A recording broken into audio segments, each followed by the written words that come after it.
Power Book 3, Raising Kanan, Episode 1. We bike. Thoughts? First and foremost, I want to give it up to our podcast member for premiering on this show with 50 Cent in Raising Kanan, getting the leading role as Kanan. You know what I'm saying? Congratulations to my guy starting his acting career. I don't know how you grew the beard back so fast, but Phil, your acting was Power Book amazing. 3, Raising K-Dogs. Raising fam. K-Dogs. First and foremost, fuck y'all niggas. Second and foremost, I watched this and thought, yo, this show is gonna cut off and niggas is about to be on my head because this little nigga looks like me.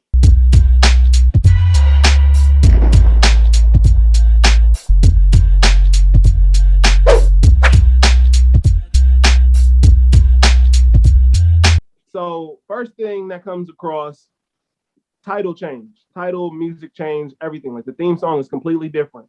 Mm-hmm. But this time, as opposed to the last time, I feel like it actually fits the era. What do y'all think about the theme song? I think it's fly because they sample whatever the old school song was. And you see in the intro, they actually put like Power Universe, like how Marvel be doing with Marvel Studios. It's like official, like its own world. It's own thing, its own going story. Now that was dope. Plus, I think he did it better this time than when he did it when he just tried to remix it with Trey Songz. Because that song has been out for a little while. Like I've heard that song before, right? Yeah, so he had time. Summer. Yeah, you got time to let people actually hear the shit, let it marinate, and now it's a song they know as opposed to the song that they like with a completely different person on it. You know what I'm saying? So it's just like, hold on, Trey. No, we appreciate your contribution, but this ain't your thing. You know what I mean? This ain't you. This ain't you, Duke. This wasn't your lane. Yeah. Okay. So we get into the first scene. Obviously, Kanan, as a real young Kanan, gets into a fight with, I believe his name was Tyus, over some money. And obviously, Jukebox is there. She's trying to break up the fight, but she can't because she's getting held down. Kanan runs home crying, gets home to his mom. She says, look, you either deal with them or you deal with me. Comes back with a sock full of batteries. Came with that sock of batteries and was just wasting niggas. What do we think about that scene? That's real old school though. That is. putting rocks in some socks or some shit like quarters in the socks. That shit is nuts. But also that bullying shit, like I've gotten into a fight. Pops was like, hey, you either go fight that nigga or me and you got problems when you go back home. So handle up on that. Got to. I think I'll ask this question to y'all. With Jukebox, did y'all get the feeling that like her and Kanan was like I've never loved anybody more than I love Jukebox. She's my favorite family member vibes in Power? I didn't get that. Not like this was like my person. Like this is my ride or die. It's like my favorite cousin type shit. Like just somebody who like looked out for me a few times, but not like that person. Like it came off more as somebody I know from back in the day, as opposed to my cousin, like raised up from yay high. You know what I mean? Which leads into him actually killing her. So I won't say so easily, but like him ultimately killing her. I felt like maybe this part of the story wasn't necessarily formed the same way. Yeah, like they might have had an idea of where they wanted to take the series. I don't think this part of the story was written at that time because, like, you're right, he would have had a much harder time with trying to kill her. He might have like called the cops on her and ran or some shit. Like he wouldn't have just deaded her right then and there, shit. From what we see now, we have no idea what happens in between here and grown Kanan. I think he even said that towards the end. He was like, all right, so y'all know how my shit ends. You know now how it started, but the real meat of the story is what happens in between. So I think, we'll get a lot more there. For sure. Throughout the episode, I'm noticing a couple of parallels between each other. First of all, the fact that Kanan and his mother, Rock's relationship is somewhat similar to Tariq and Ghost's relationship. And the fact that Ghost wanted so much for Tariq that he didn't actually want for himself. And he still ended up throwing everything away to still be in street life. Kind of But thought that was an interesting parallel. but it wasn't that bad as theirs was though, because at least Kanan and his mom, he was somewhat aware of the shit that his mom and the uncles were doing, and she was willing to let him see certain shit. But she was like, "Look, although you exposed to this, my nigga, I really don't want you here. But if you really want to be here, my nigga, you gonna be here and earn your stripes like you want to do it." So versus Ghost, he was just like, "Nah, my nigga, like it's quiet. Like I'm not letting you know nothing. You're not meeting nobody. You got to find out on your own," which kind of made it worse, as you see. I think it's different too. I think it's funny though because the implication, I guess, from the original Power series is that it was Ghost's lies that led to Tariq's destruction, right? It was him constantly lying to his son that drove him to be what he is, right? But then now you kind of dial that back and you unpack it when you say, well, Kanan knew what the fuck was going on from jump. At least he knew what the business was. His mom still tried to keep him out of it, but then eventually let him into it a lot earlier than what Tariq did. Like, it's a difference between living in a penthouse in downtown Manhattan as opposed to living in Jamaica, Queens. You know, we may be up, but I still live in the hood. Yeah, Tariq we still was got to living watch in our the head. clouds. You know what I mean? Like the change there is just it's too drastic. With Kanan, you could see a much more direct line from where he was as an adolescent to where he would end up, as opposed to Tariq. His trajectory went so far fucking left. Nigga plummeted. It's crazy. You know what I mean? I went right, but I meant left. So do we not see at least how Kanan coming into Tariq's life and like ultimately influencing him that way would have been kind of easy for him to do, considering they could. And Kanan didn't get to Tariq life until he was already breaking into people's houses. That's true. Tariq was sliding. Matter of fact, if you really want to think about it, Kanan probably saved Tariq's life because Tariq was a nigga with no street smarts out here running around with niggas who eventually ended up dead themselves. Because it was hitting licks. So Kanan probably saved Tariq's life in retrospect by putting him on game at least. I don't think he was responsible for Tariq's ultimate turn, but he was part of his maturation. He told him like what his dad didn't teach him. So I feel like nigga give you the game, you gotta respect and love that, my nigga. Especially as a little nigga that like you see and know what's going on, but somebody to teach you the game, you appreciate that. Now, shitty, he had to do it while he was fucking him over at the same time. But you know, I mean, you give and take with Kanan, I guess, apparently. Yeah. Okay. I also thought the contrast of Jukebox and her dad and what he wants and expects of her and how she's out here she's singing, she's fucking with some white girl who's rich, like she has resources to make it out, and how he don't really fuck with her development. On the other side, you got Kanan, who don't really aspire to be greater, but his mom wants what's better for him. So I thought it was interesting to see both sides. Man, they should have swapped kids. They should have traded. Basically, yeah. They should have traded. I thought that was interesting. Just like Sean and Tariq. Yeah. Yes. Whoa. Ooh. Hey, that's the good one. That's a good comparison for sure. Mm-hmm. If Sean was Ghost's kid and Tariq was Kanan's kid, all would have been right with the world. Yeah. All but it don't always work that way, yeah. So if Jukebox was Raquel's kid and Kanan's hard-headed ass was his uncle's kid, all would have been right with the world. Yep. Fact. That is a fact. Last little strange parallel. I'm starting to see the parallels between, or like early on, which is weird, by the way, Kanan's story and the story that 50 tells about his life growing up, the Get Rich or Die Trying story. Okay. Unique, so kind of seems like Supreme or Majestic. Yeah. His mom being a drug dealer, certain things about it seem similar to what 50's story actually was. And isn't his dad in the show Omar Epps, the cop, like the lead cop? I don't know if they say it just yet. Though. They haven't said it yet, but I remember like reading it earlier, like that's supposed to be his dad. They haven't said it, but it was alluded in one of them articles that Omar Epps is his dad in the show. but he never acknowledged him like that in the first episode. So I don't know if it's something He that's said- going to become. What's the cop's name? Because when she had the parlay with homeboy, I can't think of his name right now. The dude, the other boss, right? When she had the parlay with him, he said his father's name. He was like, Kanan is you and somebody's kid. Howard. He been running the streets since before I was even on the streets. Well, Omar Epps' name is like Malcolm Howard, but I believe what you're talking about, they said a drug dealer's name.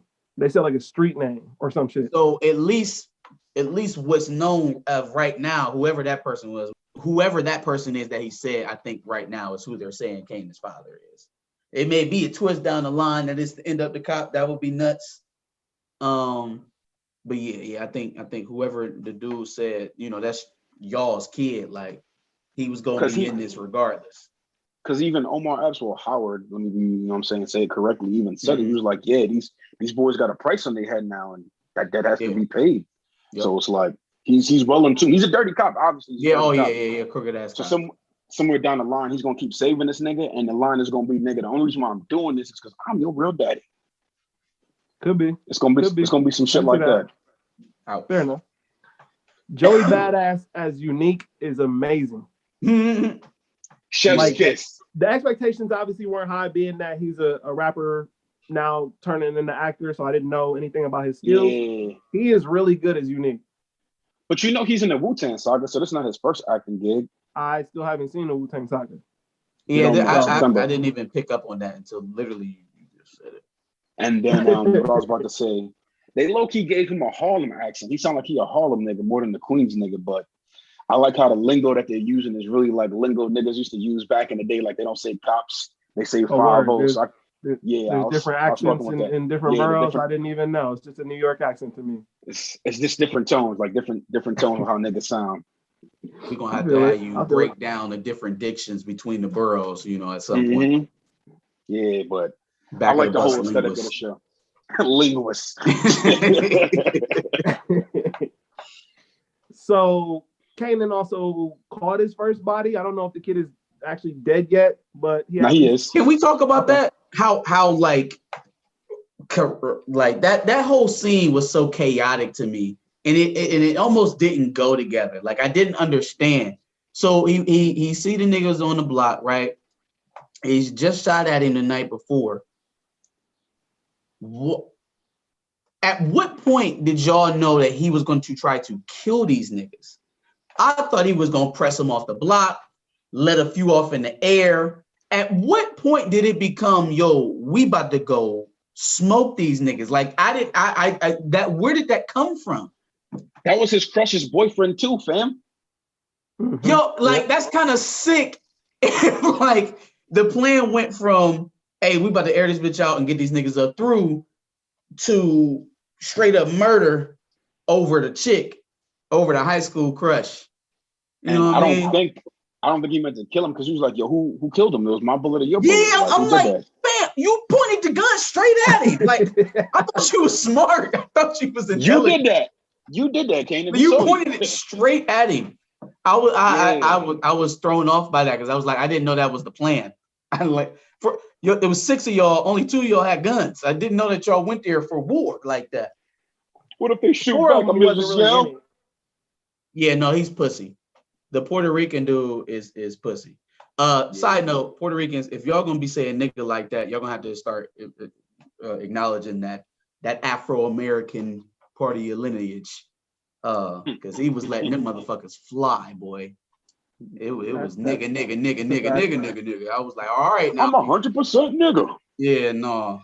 Y'all gonna have to start acknowledging them, that African rootage. But anyways, he's probably gonna get them hemmed up in something, running around with them. I can just see how it's going. He already don't like that his cousin talking to Uncle Kev. His other uncle. Yep. Yeah. Uncle Kev. Lulu. Uncle Kev.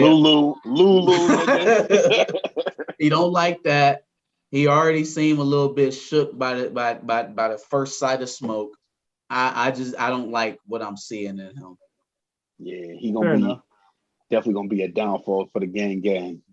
For sure. Definitely seems like he's more into the attention aspect of it instead of being down for the Dear cause. Lord. Yeah.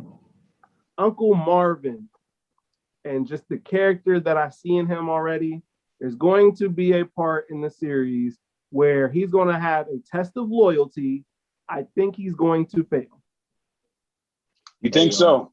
I think he's going to fail. It's going to be similar prediction. to like when Cain got kicked out of the family type shit. Early prediction. Oh, I got another one. Marvin is Cain's father. That could be. Marvin is Cain's father because Marvin is literally a carbon copy of Cain. You niggas messy for that. You thought you was gonna show me Power Book 2 and that I wasn't gonna see that same man in Marvin. No, I see what y'all doing here. I see what's going on. I see it. That's so messy. I see it. Marvin is Cain's daddy. That's such a messy take. Niggas just swap babies and so shit. I hope Marvin survives. Even though he a hothead, I hope he survives so that old Marvin can come into the Power Book 2 season and meet his fucking goddamn heathen son and try to talk some sense into him. It's a possibility. It's definitely a possibility. That's so messy. I got one for you. I think it's going to happen pretty soon. By the end of the season, Rock is going to get shot and killed. By the end of the season, the season ender is going to be her getting shot and killed. Probably to his mom. Yeah. It's going to happen. Well, who's going to do it though? Because Unique hurt. Like he said it. He said it at the second parlay, man. Like we both hurt. Neither one of us want war right now, so they're gonna have to keep playing these little give and take games until somebody gets the upper hand. I don't necessarily think it's going to be Unique though, because that would be too obvious. Okay. So who takes her out? We that haven't is a good seen question. It might be somebody we don't even know yet. But it might be the club lady. And the club lady might drop a dime. The white girl? The white girl might drop a dime on him. She's not going to say anything ever again to Rock. She's not even going to look at her direction. She put the popcorn setting on extra high on her dog. She overcooked the Michelinis on her dog. Hungry Man is destroyed. General So's is overcooked. Oh no. By the way, the champion bag, the champion check is cleared for this show. Yo, the champion for sure. Champion, North Face, niggas is rocking retro J's. Like I'm like, man, hold on now. Then that wasn't the fucking originals now. Like, hold fucking up. I need those 40 below Tims that all those niggas was wearing. Both the uncles was wearing them shits, and it instantly made me mad because I've been looking for 40 belows for the last fucking 5 years, and you niggas show up to this motherfucking show in 2021 with the 40. Oh my bad. With the 40 belows that I've been wanting to get for the last 5 years, and I'm pissed again. He is tight. He is mad as fuck. Pissed. So if y'all watching this, I need a size 13. DM me for the address. Thank you. Any thoughts for episode 2? Well, obviously Kanan getting shot at again. But his mom took him to the range. So he's let's see how well prepared he is, how well studied. The range / the beach, right? Where people can clearly hear gunshots going off, but don't care. Don't care. I feel like Puerto Rican buddy gonna get into something. Hey! Where y'all going? Where y'all going? Thanks for watching another Back of the Bus Squad episode. Make sure you like, comment, subscribe. Want to check out another episode related to this, go ahead and click that video to the left. And if you want to catch up on some of our other episodes, make sure you click the playlist below.